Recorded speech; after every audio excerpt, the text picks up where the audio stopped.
Voilà, en plein chantier de fouilles, nous avons trouvé, c'est quand même assez exceptionnel, un téléphone portable de l'époque médiévale.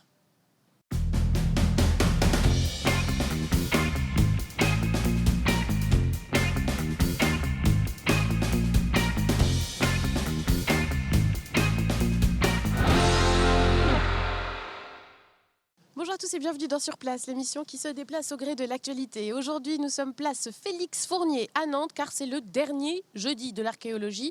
Il y a un chantier en cours depuis le mois de janvier pour que la place Félix Fournier devienne piétonne à la rentrée prochaine. Mais en attendant, il y avait des fouilles archéologiques ici même et tous les jeudis midi, vous aviez rendez-vous pour une opération de médiation sur les fouilles archéologiques en cours. C'est le dernier jour, nous sommes présents, on vous dit tout sur ce qui a été trouvé ici sous nos pieds.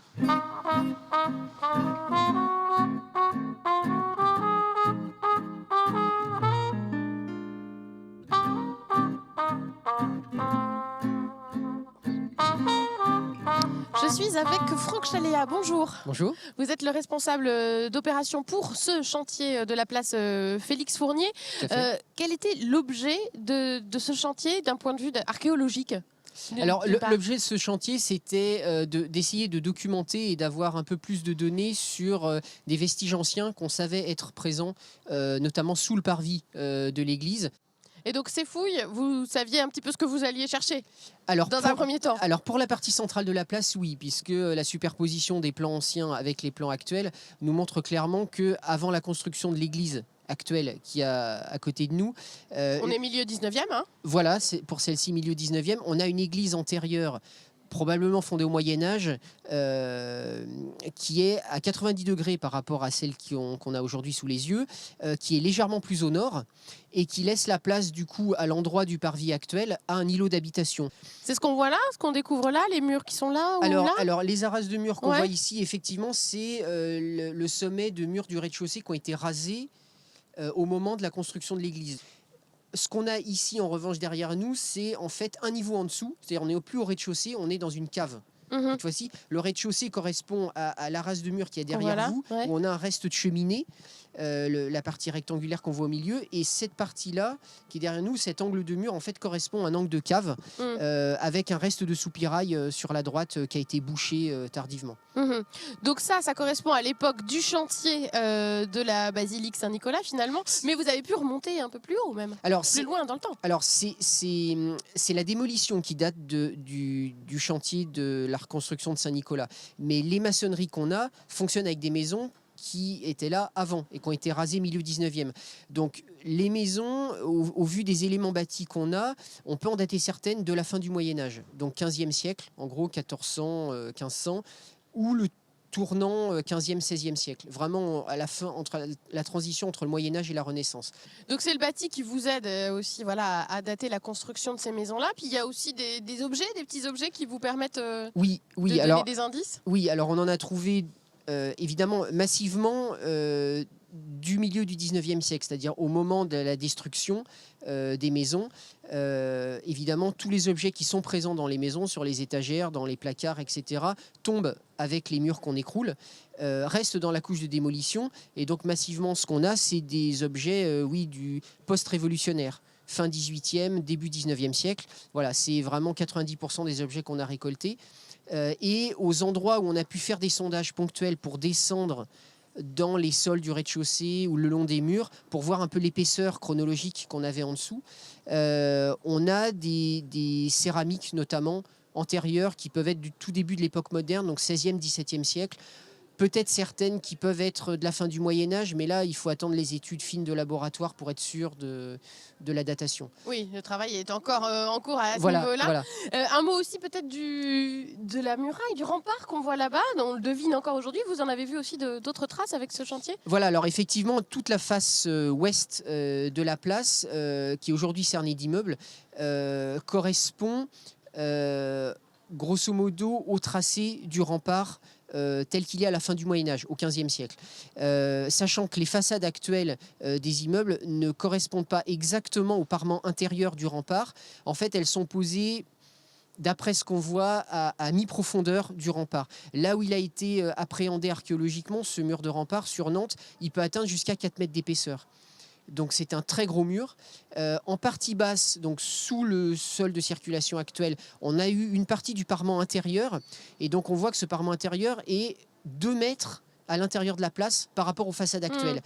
Ce qui veut dire que 2 mètres à l'intérieur des immeubles, on peut avoir le parement externe du rempart, la partie externe en direction de la place Royale. En sachant qu'on est du côté à l'intérieur de la ville par rapport à cette époque des murailles, et c'était le rempart de l'autre côté, Voilà, c'était l'extérieur de la ville. Voilà, c'est la place Royale qui symbolise, qui est vraiment sur l'extérieur de la ville, qui est aménagée, comme toutes les places royales en France, vraiment au milieu de l'époque moderne, 17e, 18e siècle, et sur une ancienne zone de sortie de la ville. C'est-à-dire que le passage qu'on a aujourd'hui entre les deux places correspond grosso modo, d'après la projection des plans anciens, à une ancienne porte de ville, entourée de 2 tours massives. Donc on pensait, avec les tranchées d'eau pluviale faites le long des façades, pouvoir appréhender une partie de ces tours-là. On a un tout petit bout de mur entre les deux places qui pourrait correspondre à une partie, mais on n'a pas suffisamment pour être sûr que ça soit ça. Donc c'est le rempart, enfin c'est le mur d'enceinte, et voilà, on va essayer d'affiner les analyses au mieux en agrémentant ça de plein de petits renseignements qu'on aura dans le bâti actuel. Merci beaucoup, Franck Chalat, pour toutes ces explications. De rien.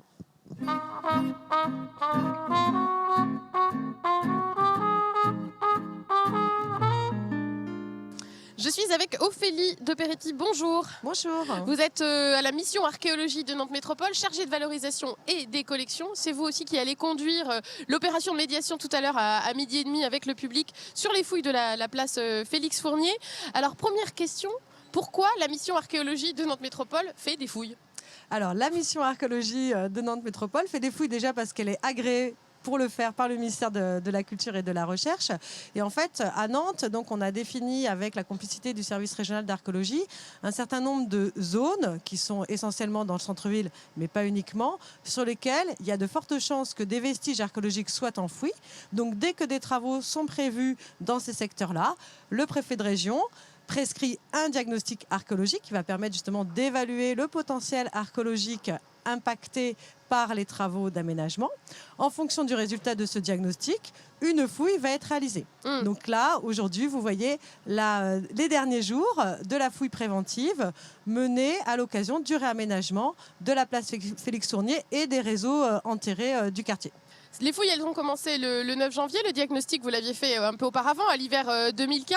Et là, en ce moment, il y a les fouilles et les travaux. C'est aussi la spécificité de ce chantier-là, Félix Fournier. C'est que les choses sont menées de façon concomitante, les travaux et les fouilles. Tout à fait. Alors juste une petite précision, c'était l'Institut national des recherches archéologiques préventives qui avait réalisé en fait le diagnostic à l'hiver 2015, parce que nous, la mission archéologie, à l'époque, on était très pris par une autre opération qui s'est déroulée rue de Vour et qui a mis au jour une nécropole antique importante. Mais là, donc, la spécificité vraiment de cette fouille préventive qu'on mène, j'allais dire, en famille, au sens où c'est Nantes Métropole qui aménage et qui s'appuie sur sa mission archéologie pour réaliser la fouille préventive, on a décidé de mener vraiment en même temps et l'étude archéologique et les travaux d'aménagement. Ce qui fait que en fait, l'aménageur nous dégage un certain nombre de secteurs qu'on étudie pendant plusieurs jours, voire quelques semaines. Et pendant ce temps-là, lui, il peut déjà aménager là où on a libéré le terrain.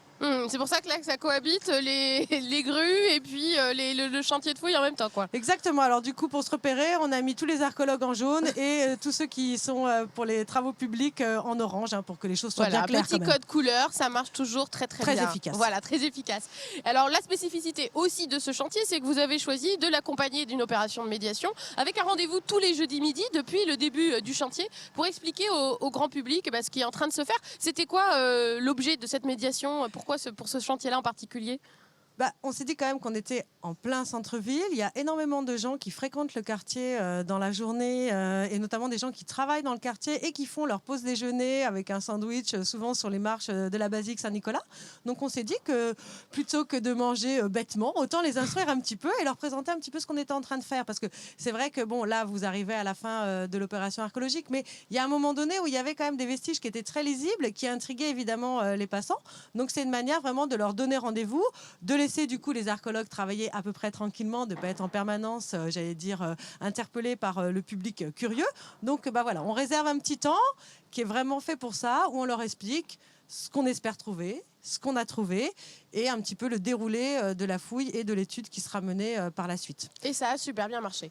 Nous Les gens sommes étaient assez au rendez-vous. contents parce que les gens sont présents. Alors, il y en a qui ont eu l'information par le biais du chronographe, donc qui est ce centre d'interprétation archéologique qui a ouvert il y a un peu plus d'un mois maintenant à Rezé, et évidemment qui est un peu notre vitrine externe qui permet de faire le relais auprès du public. Donc, des gens qui viennent par le biais du chronographe et puis des badauds, justement, qui se promenaient là, à qui on a dit venez nous voir jeudi à 12h30 et vous apprendrez plein de choses sur la ville médiévale et la ville moderne. Oui, donc c'est vrai que ça a relié aussi avec le succès du chronographe en tant que tel, ce centre d'interprétation qui est situé à Rezé et qui se veut pas justement comme un musée, qui se voulait un musée vivant où il y a à la fois une collection et on présente sur un tableau interactif les chantiers qui sont en cours. Donc cette navigation, elle se fait en fait entre le musée et les chantiers de Tout fouilles à en fait. ville, quoi. Je dirais, on fait partie de la programmation un peu hors les murs du chronographe. L'idée, c'est vraiment d'expliquer aux Nantais et à l'ensemble des habitants de l'agglomération que l'aménagement du territoire, qui est quand même très important sur Nantes Métropole, Pas mal de est chantiers, c'est vrai. vraiment l'occasion d'aller découvrir l'histoire de notre territoire et ce sur le temps long, puisque en fait, on peut très bien se retrouver à travailler sur des périodes préhistoriques ou des périodes beaucoup plus récentes, comme ça a été le cas ici, place Félix Fournier.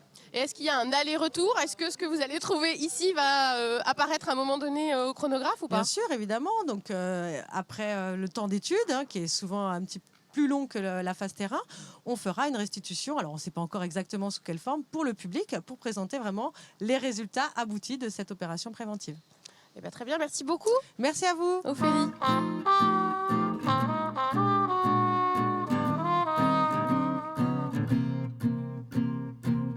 On a laissé Ophélie Desperetti rejoindre les premiers curieux qui sont déjà arrivés pour participer à la visite commentée de ces fouilles archéologiques. Et bien justement, on va vous la faire vivre, cette visite. Ce sera juste après la pause. On se retrouve dans quelques instants.